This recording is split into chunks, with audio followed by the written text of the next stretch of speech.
E o texto não termina aí, né? Vinde a mim é o primeiro ponto. O segundo ponto, e ele tem um convite. Todos que estão cansados e sobrecarregados, que eu vos aliviarei.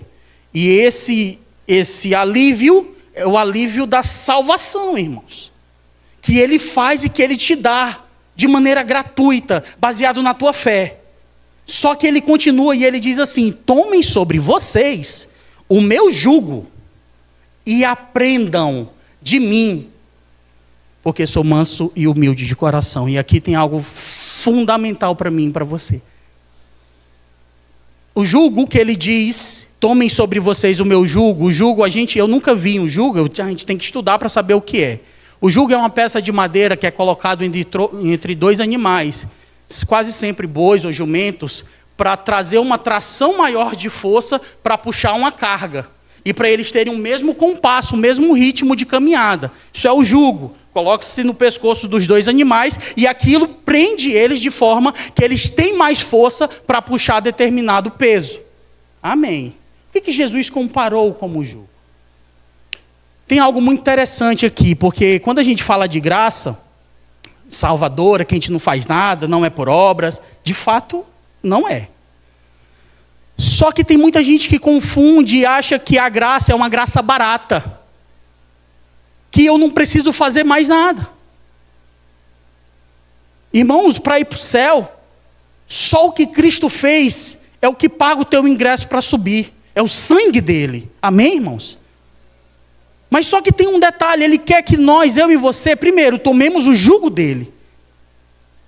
E aprendamos dele, porque ele é manso e humilde.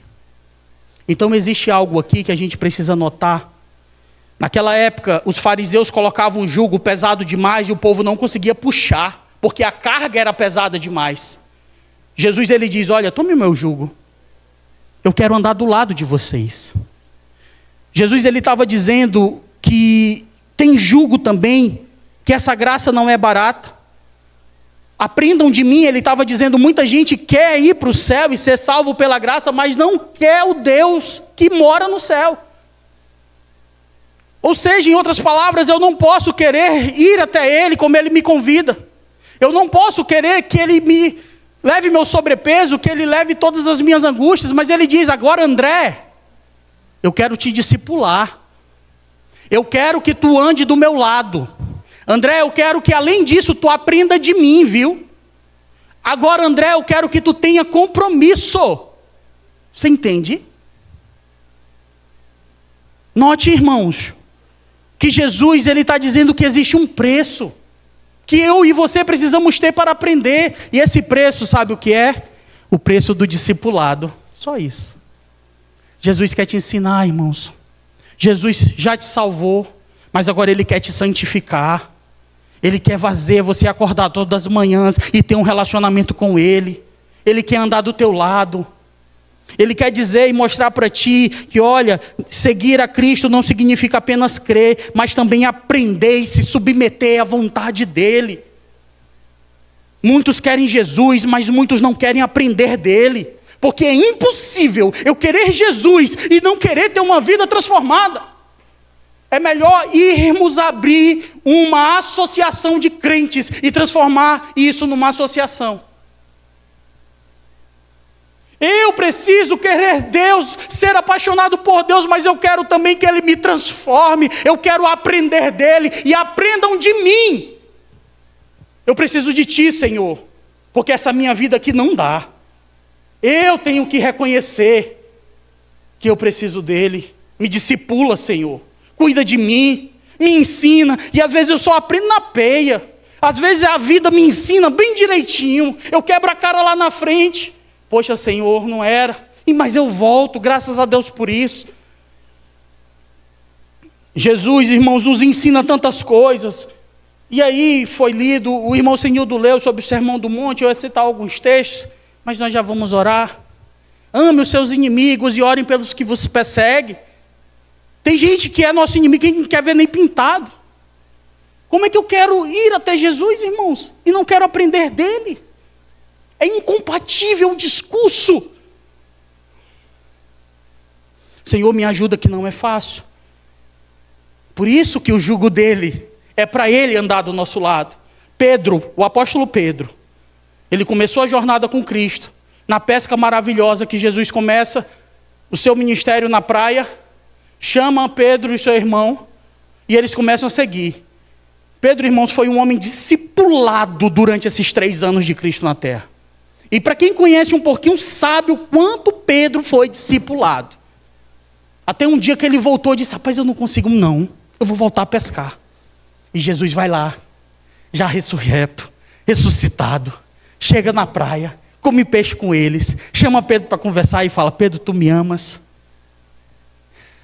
E Pedro não era mais aquele cara que gritava, que era explosivo, que dizia tudo, que sacava a espada, que dava 2 tiros.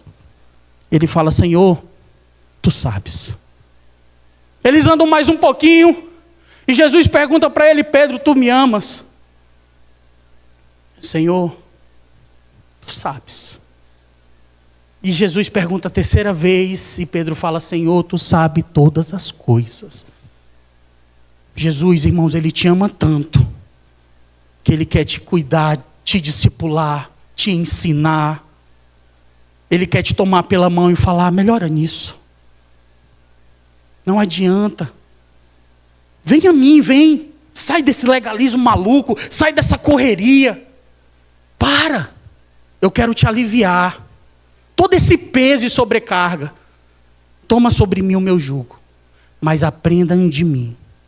Porque ele é manso e porque ele é humilde de coração.